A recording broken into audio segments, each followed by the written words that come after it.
సెలవులు వచ్చేశాయి. అడవిలోని జంతువులందరూ సంతోషంగా ఉన్నారు. చిట్టి ఉడత చింటూకి ఇది ఒక ప్రత్యేకమైన సమయం.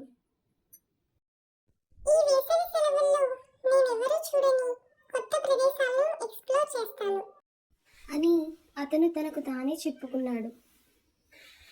కుందేలు బంటి, కాకి సోను, జింక చిక్కు, నక్క దుంక అందరూ కలిసి ఆలోచించారు.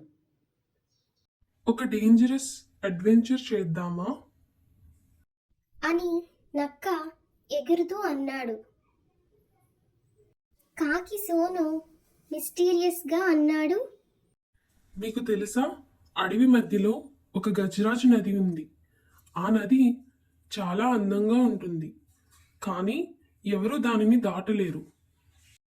చింటూ ఉత్సాహంగా నిజమేనా?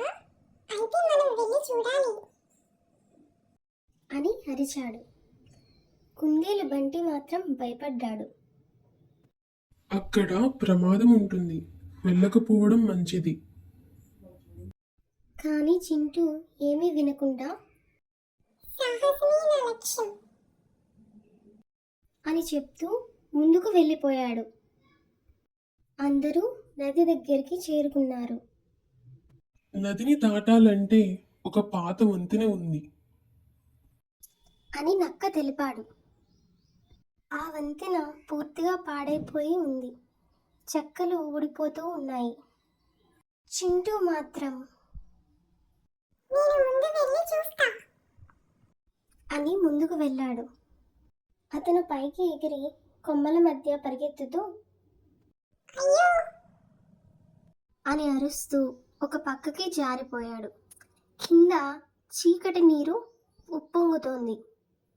చింటూ నది అంచున వాలిపోయాడు. సహాయం జింక చిక్కు హడావుడిగా ఎవరైనా తనని పట్టుకోండి అని కేకలేసింది.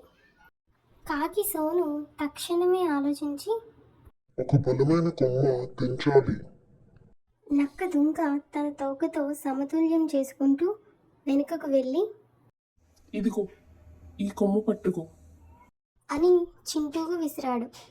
చింటూ చివరి నిమిషంలో కొమ్మను పట్టుకుని ఒడ్డుకు వచ్చాడు. అతను ఊపిరి పీల్చుకుంటూ నిజంగా భయపడ్డాను అని అన్నాడు. చింటూ ఊపిరి పీల్చుకుంటూ స్నేహితుల్ని చూసి నేను ధైర్యం చేశాను, కానీ అంత ధైర్యం అవసరమా అని అనుకున్నాడు. సాహసం చెయ్యాలి, కానీ తెలివిగా అని నక్క చెప్పాడు. కుందేలు బంటి చింటూను హత్తుకుని చెప్పానుగా, అదృష్టం బాగుంది కాబట్టి నీవు బతికావు అని అన్నాడు. అందరూ కలిసి నవ్వుకున్నారు. నది దగ్గర ఒక చిన్న వేడుక చేసుకుని మనం సురక్షితంగా తిరిగి వెళ్ళాలి అని అడవికి బయలుదేరారు. నీతి: సాహసం మంచిదే, కానీ జాగ్రత్త కూడా ముఖ్యం. నిజమైన స్నేహితులు ఎప్పుడూ మనకు సహాయం చేస్తారు.